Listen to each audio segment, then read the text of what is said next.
I'll leave at dawn. I'll leave at dawn, she said, and the sentence landed between them like a dropped plate that did not shatter, only rang. Her fingers tightened around the carpet bag until the leather creaked, knuckles whitening as if she could squeeze certainty out of it. She did not look at him when she spoke. She looked at the window where the last smear of daylight clung to the glass, thin and cold, promising a morning that would not include him.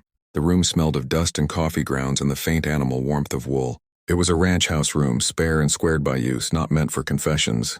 A chair leaned back against the wall, one leg mended with twine. Boots stood by the hearth, toes scuffed, heels worn down to honesty. Her own boots were too clean for this place, the leather still stiff with travel, the soles unbroken. She felt them accuse her. You do not belong here. He stood by the table, hat low on his brow, thumbs hooked in his belt as if anchoring himself to the floor. He had not offered her tea. He had not asked about the road. He had read the paper that named her his bride with a stillness that had frightened her more than anger would have. When he finally spoke, he had said only that he had sent for someone else, that he was sorry, that she could rest the night. Now, hearing her decision spoken aloud, his jaw tightened. He said nothing. The silence felt deliberate, a gate closed in her face. She moved toward the door, each step measured, careful not to betray the tremor in her legs. The carpetbag bumped her knee, the handle biting into her palm.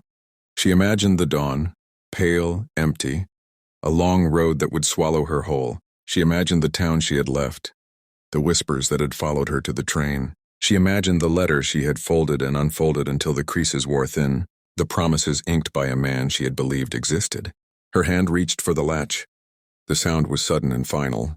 A snap, a scrape of iron, the heavy bar sliding into its cradle with a decisive thud. The door did not open. The house seemed to draw a breath and hold it. She turned, startled, heat flashing through her chest. He crossed the room in 3 strides, boots striking the floor with purpose.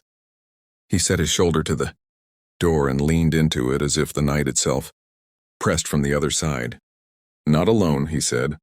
The words were low, hoarse, spoken as if they had scraped his throat raw on the way out. Her first response was anger, sharp and bright. You have no right, she said, the calm she'd practiced fraying at the edges. You chose against me. The sentence tasted bitter. She had carried it since the moment he looked past her, since the moment the future she'd imagined folded in on itself like a paper house in rain. Then don't choose for me now. He did not answer at once. His gaze lifted, meeting hers fully for the first time, and she saw something there that unsettled her more than his silence had. It was not pity. It was not refusal. It was a held breath. Outside, the wind worried the eaves. Somewhere a board creaked. The clock on the mantel ticked, loud as a heartbeat. She could hear her own pulse in her ears, a rushing that made her dizzy. She set the carpetbag down with a small, defiant thump. Move, she said. Her voice did not rise. She would not beg. She would not plead for kindness from a man who had already measured her and found her wanting. I will, he said, and the promise in it startled her. At dawn. He kept his hand on the bar, fingers curled around the cold iron. You won't leave in the dark. The words struck her with their unexpected gentleness. I have left in the dark before, she said. I know how. She straightened, smoothing her skirt with a reflex born of habit. I don't need guarding. He shook his head once, a small motion, stubborn. This isn't about need. Then what is it about? She demanded, stepping closer. She could smell him now. Soap, leather, the clean sweat of work. The nearness made her heart stutter. About easing your conscience? About making sure I don't tell anyone how you sent for me and then… Stop. The word was quiet but firm. He lifted his hand from the bar and held it up. Palm open, not touching her, not reaching. I didn't bar the door to keep you. Her laugh came out brittle. You barred the door. I barred the night, he said. There's a difference. She searched his face for mockery and found none. The lines around his eyes were deeper than she'd noticed before, cut by sun and years of squinting into distance. His mouth was set in a way that spoke of decisions made alone.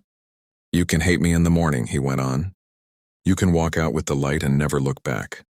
But you won't go out there alone in the dark. Not tonight. Her anger wavered, replaced by a confusion that made her grip the edge of the table to steady herself. You rejected me, she said again, because the truth still demanded to be named. You looked at me and decided I was wrong." His shoulders sagged a fraction as if the sentence weighed more than he could carry. "I looked at you and decided I was afraid," he said. And the admission landed hard. Afraid of getting it wrong. Afraid of wanting what I don't deserve. The clock ticked on. The wind eased. She felt the room shift. The balance of it tilting toward something she could not yet name. "I didn't come here to fix you," she said, softer now. "I came because you asked." "I know," he swallowed. "And that's on me." She moved again toward the door. Not to leave, but to test him. To see if his promise would break under pressure. He stepped aside just enough to show the bar. Just enough to show that he could lift it. He did not. He waited. The waiting did something to her. It loosened the knot in her chest just a little. She exhaled, the breath shaky, and leaned her forehead against the door. The wood was cool, solid, real. "I'll leave at dawn," she repeated. But the words sounded different now. Less like a threat and more like a line she could step back from if she chose. "Then I'll see you off," he said. And there was no claim in it, no demand. Only the simple fact of not letting her be alone. She closed her eyes. The night pressed in, held at bay by a man who had barred the door not to trap her, but to keep the dark where it belonged. Dawn found them still standing on opposite sides of the room. The night thinned to a pale ribbon along the floorboards. The bar remained in place, iron catching the new light with a muted gleam. He watched that line of brightness, as if it were a promise he did not yet trust himself to claim. She watched him watching it, the carpet bag at her feet, her hand resting on its handle without gripping it. "You can open it now," she said. Her voice carried the calm of a decision made, not yet spoken aloud. He nodded and slid the bar free, the sound softer than before, careful. He did not reach for the latch. He stepped back, leaving the door untouched, and waited. The space he gave her was deliberate, an offering rather than a retreat. She did not move at once. Instead, she crossed to the window and pushed the curtain aside. The sky was a wash of pearl and blue, the land beyond the glass breathing out the night. Frost feathered the fence rails. A bird lifted from the cottonwood and cut a clean line through the morning. It was a beginning sort of light, unafraid of what it revealed. Behind her, he cleared his throat. "I chose fear," he said, as if the words had been pacing him all night. "I told myself it was prudence. I told myself it was kindness. It was neither." He rubbed a hand over his jaw, the rasp of stubble audible in the quiet. "I read your letter and saw a life that would change mine. And I shut the door on it before it could." She turned slowly. "You shut the door on me," she said, not accusing now, only naming the fact. "Yes," he held her gaze. "And I've been living with that since you set your bag down." The clock ticked on.